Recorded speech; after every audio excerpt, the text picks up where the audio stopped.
Gosh, I'm assuming everyone in here has prepared a speech. Whether that be for today or really any other time in your lives is besides the point. What matters is that you and I both know how extremely long and arduous the process is of writing and preparing a speech. This, paired with the constant fear of, is my speech informative? Am I funny? Does anyone in here really care about what I'm about to say? Is another extremely dreaded fact.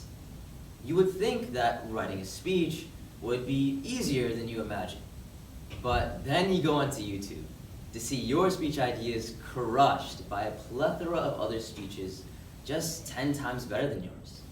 The one time I went onto YouTube for speech help, I ended up encountering kids who were 9 years old giving speeches and using words that I've never even heard of. Rambunctious, iridocyclitis. It's almost as if I need a PhD to compete in high school speech. But all jokes aside, when I first joined speech, I was excited. I had all these different speech ideas in my head for all the different categories in speech. But then I, as well, went onto YouTube. Until, as you can imagine, And for every speech category that I searched up, that just ended up being one more category I wasn't gonna compete in. Until, as you can imagine, I was left with none.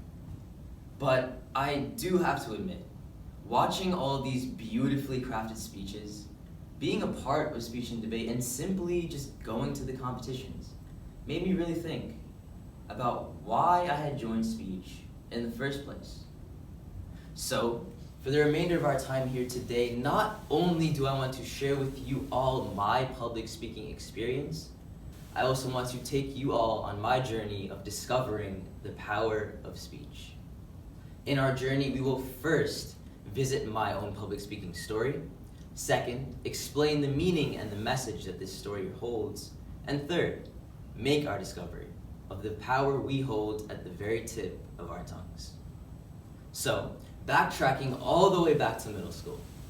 In middle school, I used to participate in several speech competitions, whether that be for impromptu, declamation, original oratory, so on and so forth. Then I encountered a problem. I became cocky, and I developed a strong desire for winning.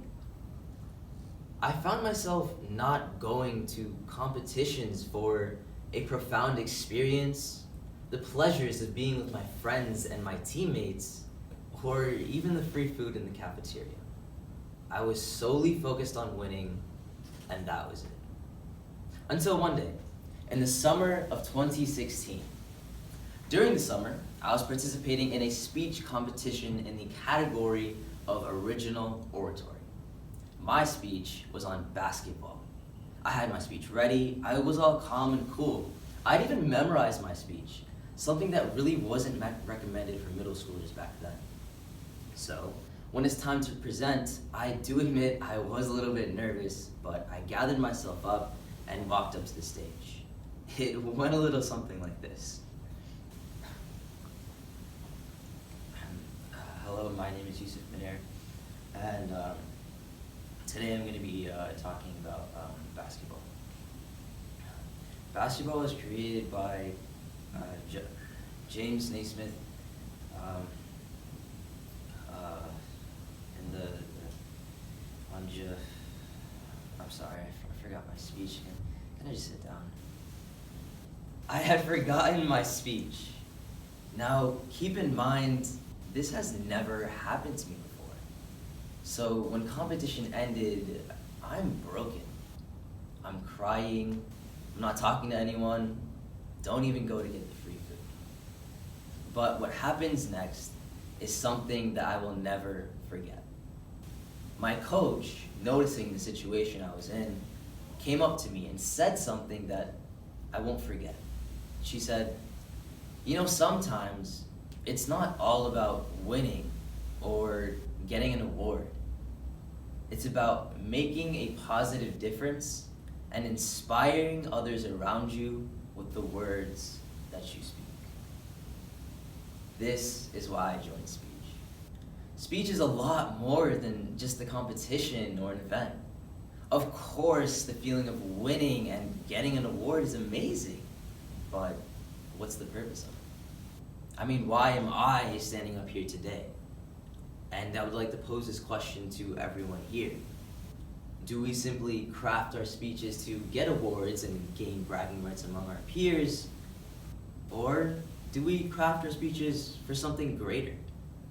Perhaps to spread a message, advocate for a cause, or even get people to take action. No matter the reason, you are all here because you have a talent. You have also been given the opportunity to showcase your talent. So use your talent. Take these very opportunities we have today to accomplish something that will make a positive difference in this world. Because as Tony Robbins once said, our greatest leaders and thinkers have used the power of words to transform our emotions, to enlist us in their causes, and to shape the course of destiny. Words not only create emotions, they create actions. And from our actions flow the results of our lives. Speech is the most powerful tool known to mankind. Let's not take that for granted. In fact, according to the National Public Radio, about 1.75 million years ago, our human ancestors, the hominids, began to speak with one another. 1.75 million years ago. And 1.75 million years later, here we are today, a speech competition. Can you even imagine life without speech? Author Greg Downey suggests that a life without speech is a cognitive reality that is virtually impossible for the modern human to fathom.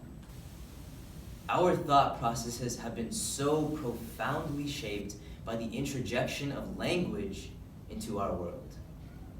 Speech is and will always be a fundamental key to life. Speech has created peace treaties, saved lives, done so many things, whether big or small, that have made a positive difference in everyone's life. But alas, every rose has its thorn. With such a powerful tool to put to use, why is it that we use our speech to bully others when we can use it to save others? Why is it that we use our speech to spread hate and animosity when we can use it to promote unity and understanding? Why is it that we use our speech to say, I hate you, instead of I love you? It all may sound so simple to use speech for good instead of bad, to create peace instead of hatred. And that's because it is. The problem arises when people fail to realize the power that they have with speech. Because speech comes rather easily and naturally, we take it for granted. However, as Ralph Waldo Emerson once said, speech is power. Speech is to persuade, to convert, to compel. So the next time any of you get up to give a speech, ask yourself, what is the purpose of my speech? How do I want to impact my audience? Acknowledge that when any of you are up on this stage, you have the power to convince your audience of a message, to change their hearts and open their minds to something greater. So use this power. Inspire others around you and make your voice be heard. Because, ladies and gentlemen, change starts with the power of speech. When you can speak your message, you can spread your message. And when you can spread your message, you can change the world.